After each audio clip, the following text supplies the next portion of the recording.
through which we reached it, were carefully sheathed with copper. The door, of massive iron, had been also similarly protected. Its immense weight caused an unusually sharp grating sound as it moved upon its hinges.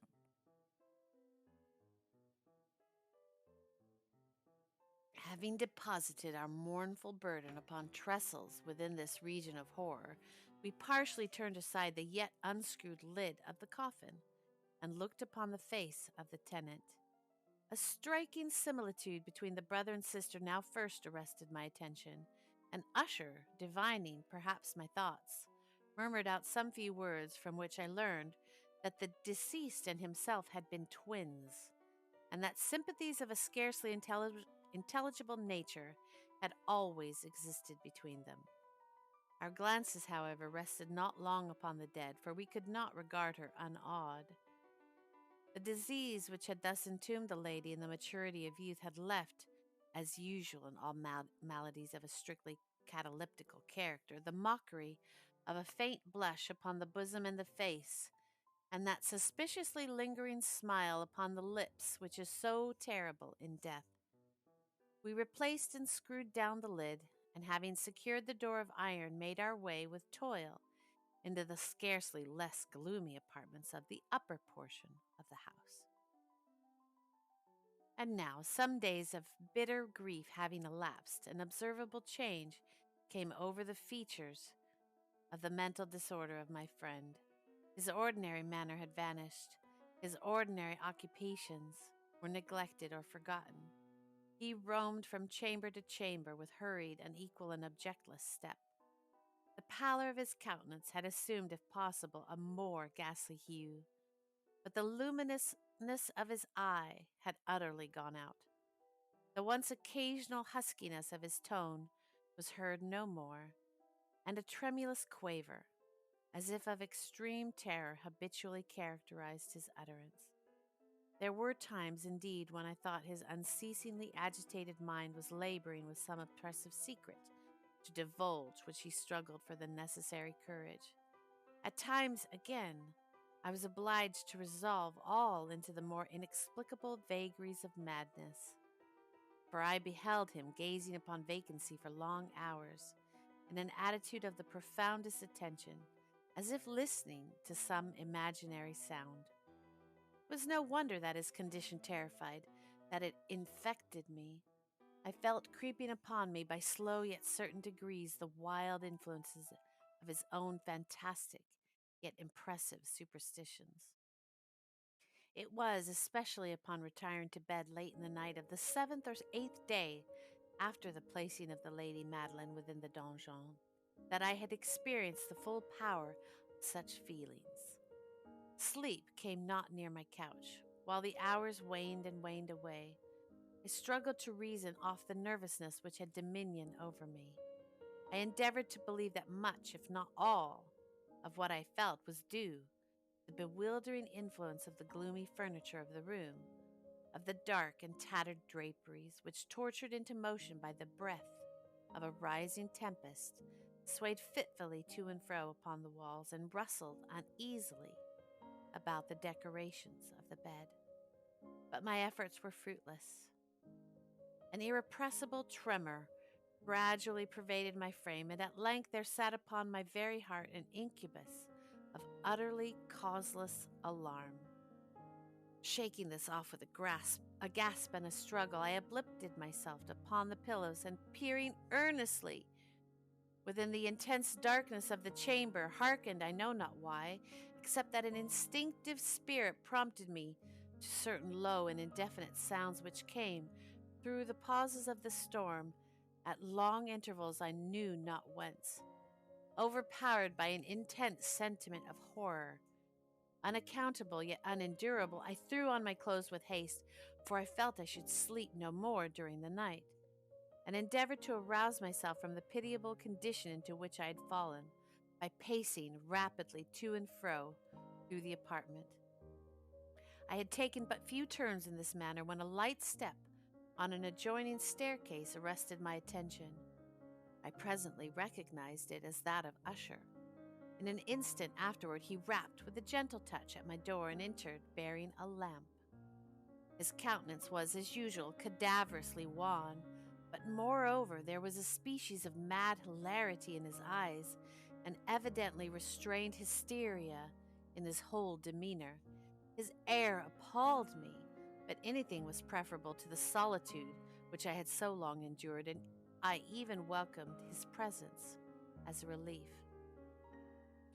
"And you have not seen it?" he said abruptly, after having stared about him for some moments in silence. "You have not seen it, then, yet? But stay, you shall." Thus speaking, and having carefully shaded his lamp, he hurried to one of the casements and threw it freely open to the storm. The impetuous fury of the entering gust nearly lifted us from our feet. It was indeed a tempestuous yet sternly beautiful night, and one wildly singular in its terror and its beauty. I love a thunderstorm. Ugh. A whirlwind had apparently collected its force in our vicinity, for there were frequent and violent alterations in the direction of the wind, and the exceeding density of the clouds, which hung so low as to press upon the turrets of the house, did not prevent our perceiving the lifelike velocity with which they flew careening from all points against each other, without passing away into the distance. I say that even their exceeding density did not prevent our perceiving this, yet we had no glimpse of the moon or stars, nor was there any flashing forth of the lightning, but the under surfaces of the huge masses of agitated vapor, as well as all terrestrial objects immediately around us, were glowing in the unnatural light of a faintly luminous and distinctly gaseous exhalation which hung about and enshrouded the mansion. "You must not, you shall not behold this," said I shudderingly to Usher, as I led him with a gentle violence away from the window to a seat.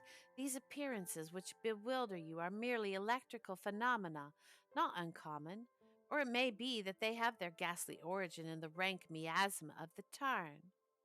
Let us close this casement. The air is chilling and dangerous to your frame. Here is one of your favorite romances. I will read, and you shall listen, and so we will pass away this terrible night together." The antique volume which I had taken up was the Mad Tryst of Sir Lancelot Canning, but I had called it a favorite of Usher's more in sad jest than in earnest, for in truth there is little in its uncouth and unimaginative prolixity which could have had interest for the lofty and spiritual ideality of my friend. It was, however, the only book at hand, and I indulged a vague hope that the excitement which now agitated the hypochondriac might find relief, for the history of mental disorder is full of similar anomalies, even in the extremeness of the folly which I should read. Could I have judged, indeed, by the wild, overstrained air of vivacity with which he hearkened, or apparently hearkened, to the words of the tale, I might well have congratulated myself upon the success of my design. So he has a cunning plan to distract him with a story. I had arrived at that well-known portion of the story where Ethelred, the hero of the tryst, having sought in vain for peaceable admission into the dwelling of the hermit, proceeds to make good an entrance by force. Here it will be remembered with words of the narrative run thus.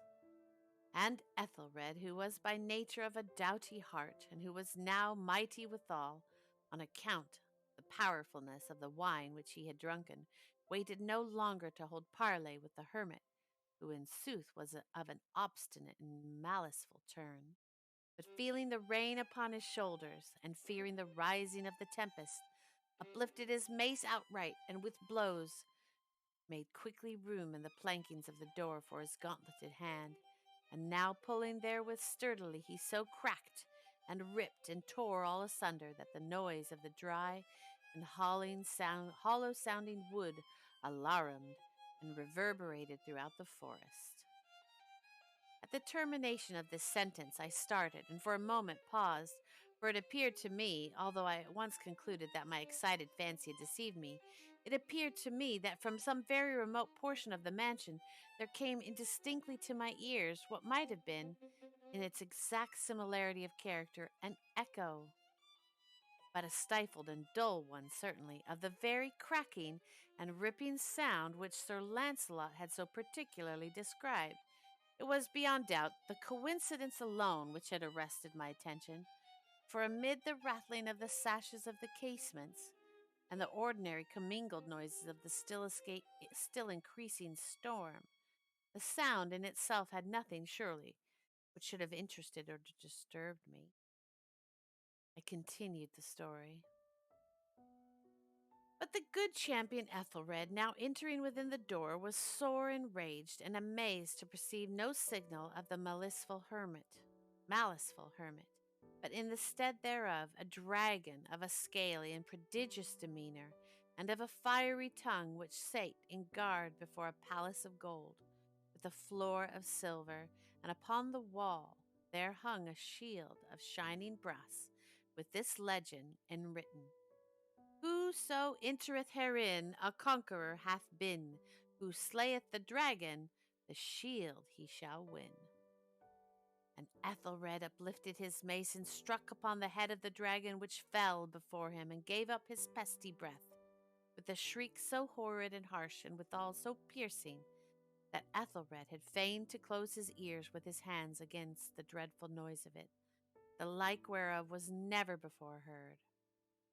Here again I paused abruptly, and now with a feeling of wild amazement, for there could be no doubt whatever that in this instance I did actually hear, although from what direction it proceeded I found it impossible to say, a low and apparently distant but harsh, protracted, and most unusual screaming or grating sound, the exact counterpart of what my fancy had already conjured up for the dragon's unnatural shriek, as described by the romancer.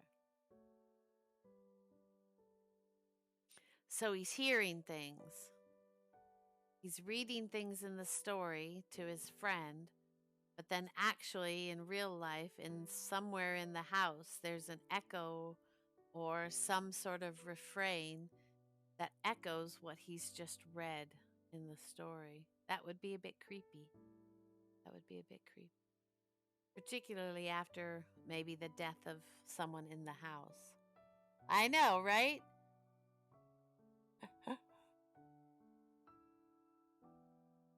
Well, three times the third charm. But if it happens a third time, I would put the book down. I would stop reading.